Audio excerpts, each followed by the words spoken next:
The cutting of the cakes, and you know how the bride and groom put the hands and they feed each other with the cake like that.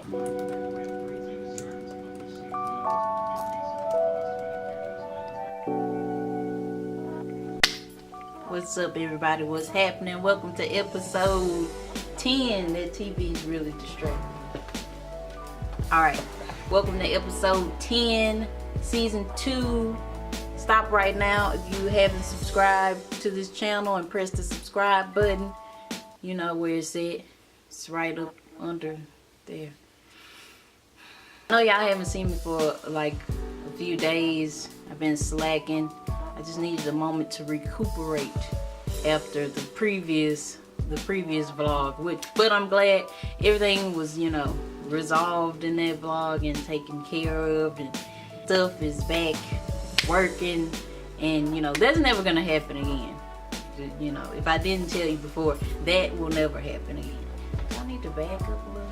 Yeah, back up right there. So in today's episode, we're gonna be talking about why wedding photographers charge so much. As a bride, you like, dang, I gotta spend money on caterers and DJs, a wedding planner and a venue and all of this. Why must the wedding photographer charge so much money? I'm gonna tell you. First reason a wedding photographer charges a lot is because your wedding is not one shoot, okay? It is several shoots throughout the day. Several. So the first shoot is the decorations. When the photographer gets there early, they get there to take pictures of your decorations and the entire room set up and little details and all of this pretty stuff that, you know, your decorator has designed for your wedding. And then the second shoot of the day is the getting ready of the bride. This includes getting the dress, you know, her shoes, the bridal party, all of them in the room, everybody getting ready. This is a very important shoot. And then the getting ready of the groom, that's also that's a third shoot. So we up to 3 shoots and the wedding hasn't even happened yet. So we got decorations, we got the getting ready of the bride, the getting ready of the groom, and then you have the ceremony. This is probably the most important shoot of the day because the bride and groom are gonna kiss, and when they kiss, this is a lot of pressure and stress on the photographer to capture that kiss in focus as sharp as possible and at different angles if they have, you know, a second shooter working with them. And so this is a really stressful shoot, but they want to catch emotions at the ceremony of maybe the groom looking at the bride walking down the aisle. They want to get emotions of the parents maybe sitting in the crowd crying, just so happy, tears of joy for their daughter or son, you know. So the ceremony is the most important shoot of the day.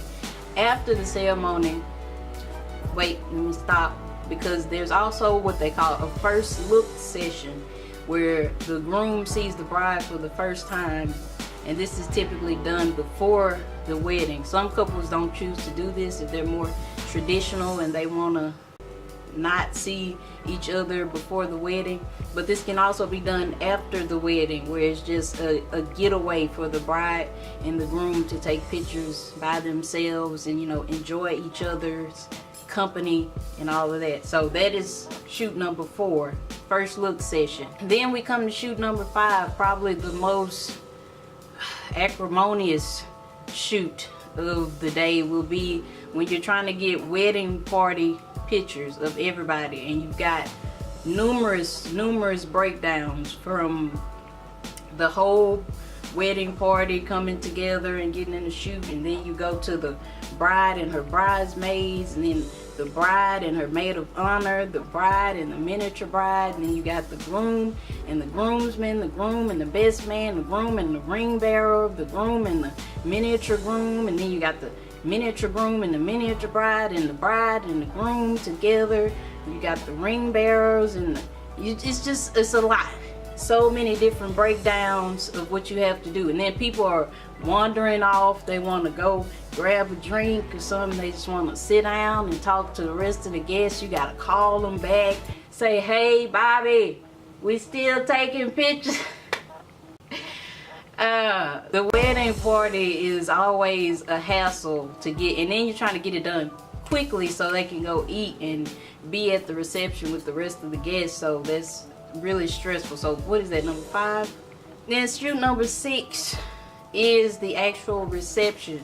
And I know you're thinking, well, the reception is just like, you know, event photography, you know, that shouldn't be hard. But you're wrong, because the reception includes so many points and moments that you have to capture, you know, perfectly. Whereas at a regular event like a surprise birthday party, which is what I was at in the last vlog, I'm gonna link that. Nope, I'm gonna link that over here for y'all to go watch that. So the surprise is the most important part of the night. You want to capture when the guest of honor walks in and they're surprised and people are running up hugging them and embracing them. You want to capture all of that. At a reception, you're gonna have at least 4 of these moments. First, you want to get the toast of maybe the best man or the maid of honor or parents, or if somebody's going to do a toast, and you want to get the toast. Then you're going to want to get the cutting of the cakes, and you know how the bride and groom put the hands and they feed each other with the cake like that. You want to get that. That's an important moment. Then you have the first dance between the groom and the bride. It's their first dance as husband and wife. You got to capture that. You got to get that. You know what I'm saying? These are all important moments of the reception. Then you have the tossing of the bouquet. You have the groom getting the garter off of the woman's leg, thigh. The throwing of the garter. Those are all important moments at the reception that you're going to have to capture. That's a lot of pressure on you to get everything right. So throughout this day, we've gone from the decorations to the getting ready of the bride, the getting ready of the groom, the first look session, then the actual ceremony, and then the wedding party. Is that what it's called? The wedding party? But you know what I mean. The people that were in the wedding. And then you have the reception, which includes so many points or moments that you have to capture right itself. And then after all is said and done, all your caterers go home, and your DJ goes home, the host or whoever owns the venue goes home, and your wedding planner goes home, and your photographer goes home to do at least another 40 hours of editing your photos. And then that's not all. If they're doing prints for you, then they have to go and print these photos and find you a beautiful album for these photos to go in, and then they have to deliver these photos to you. So as you can see, like, everybody else is done except for your photographers. All you're gonna have left to remember this day are these pictures that your photographer took for you. So that is why wedding photographers charge you so much money. There it is. So value your photographer and choose your photographer wisely, because sometimes the cheaper they charge, the cheaper the work may be. That's all I'm gonna say about that.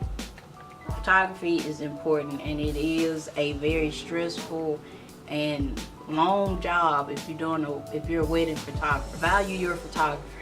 And that's all I have to say today. See you guys in episode 11. We really cracking them out though. Remember to like, comment, and subscribe. Share this video if you learned something or you want to help somebody else understand, or if you're a photographer and you want other people to understand why photographers charge so much at weddings. And subscribe. And I'll see you guys in episode 11.